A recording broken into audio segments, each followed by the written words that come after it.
What if one of the strangest commands in the Bible was never really about animals at all?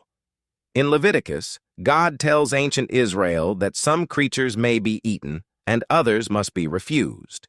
The camel, the pig, the shellfish, certain birds, creeping things that move close to the dust. To modern ears, it can sound random, harsh, or even primitive. But to Israel, these commands reached into the most ordinary room in the house, the table, and that is where the mystery begins. Here is the missing context. Leviticus was not written as a modern nutrition manual. It was covenant instruction for a redeemed people learning how to live near a holy God, Leviticus 11:44-45. Because a meal is never just a meal. What a people eats, refuses, blesses, and shares becomes part of their identity. The dinner table becomes memory. It becomes boundary. It becomes worship. Leviticus 11 gives the reason in one sentence.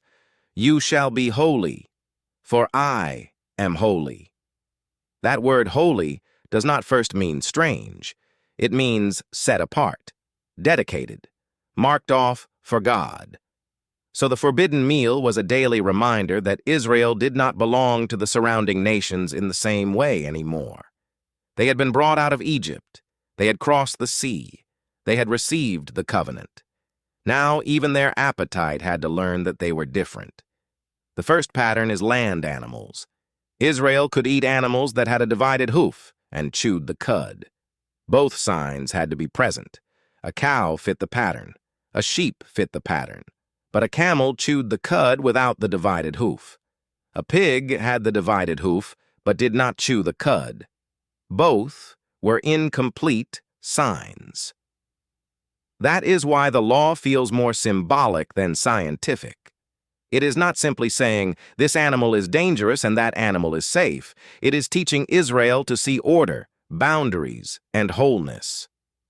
Animals that fit their created category were clean for Israel. Animals that crossed categories, blurred signs, or lived in association with death and decay were treated differently. The sea had its own pattern. Fish with fins and scales were clean. Creatures without them were not. Again, the law taught recognition. There was an ordered way for Israel to move through creation. Birds of prey were mostly forbidden. Why? Many of them feed on blood, carrion, and death. Israel was being trained to reject what feeds on death because the God of Israel is the living God. This is why the food laws were not merely private habits. They were theology with teeth. Every market, every kitchen, every feast asked the same question. Will this people remember who they are? There may also have been practical wisdom in some commands. In the ancient world, without refrigeration, modern inspection, or medical knowledge, certain meats and scavenger creatures carried obvious risks. But if we reduce the law to ancient health advice, we miss the center of the passage. God does not say, avoid these because you might get sick. He says, be holy, because I am holy. The law was forming a nation. Think about Israel in the wilderness. They were surrounded by nations with different gods, different feasts, and different rituals. If Israel ate like everyone else, worshipped like everyone else, married like everyone else, and sacrificed like everyone else, the covenant would disappear into the noise of the ancient world. So God put reminders everywhere, on the calendar, on the body, in the field, in the fabric, and yes, on the plate. The forbidden meal said, you are not Egypt anymore. You are not Canaan. You are the people of the Lord.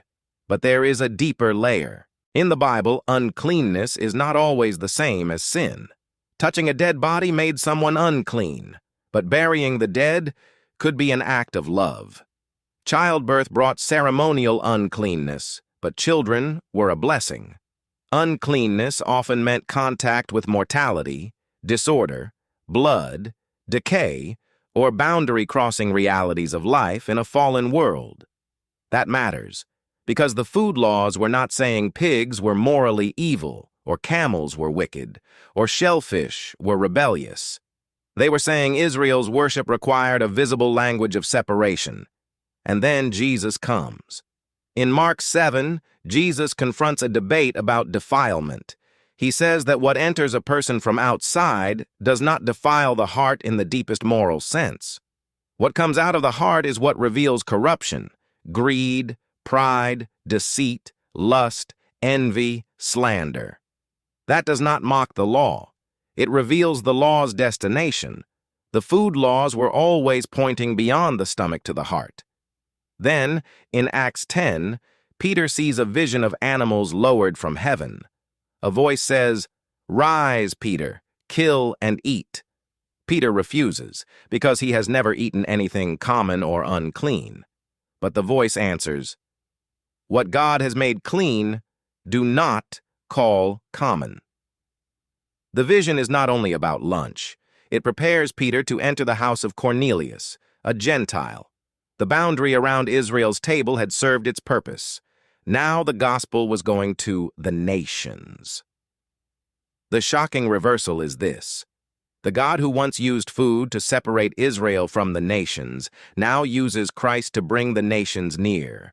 So should we read Leviticus 11 as obsolete? Not if obsolete means useless.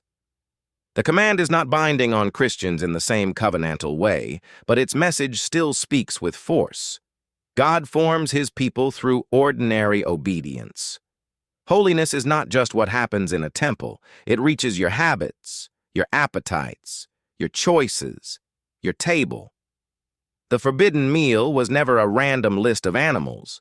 It was a daily drama of identity. Israel learned holiness by saying no to what everyone else might say yes to. And in that refusal, they remembered the God who had claimed them.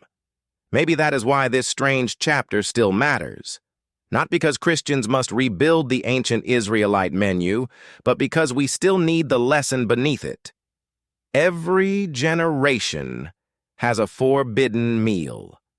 Something that looks ordinary. Something everyone around us accepts. Something that asks us to forget who we are. And the ancient question remains, will the people of God be shaped by appetite or by covenant? Leviticus 11 ends with a call to make distinctions. Clean and unclean. Holy and common. Life and death. In Christ, the table has widened. The nations are invited. The wall has come down. But the calling has not become smaller. It has become deeper.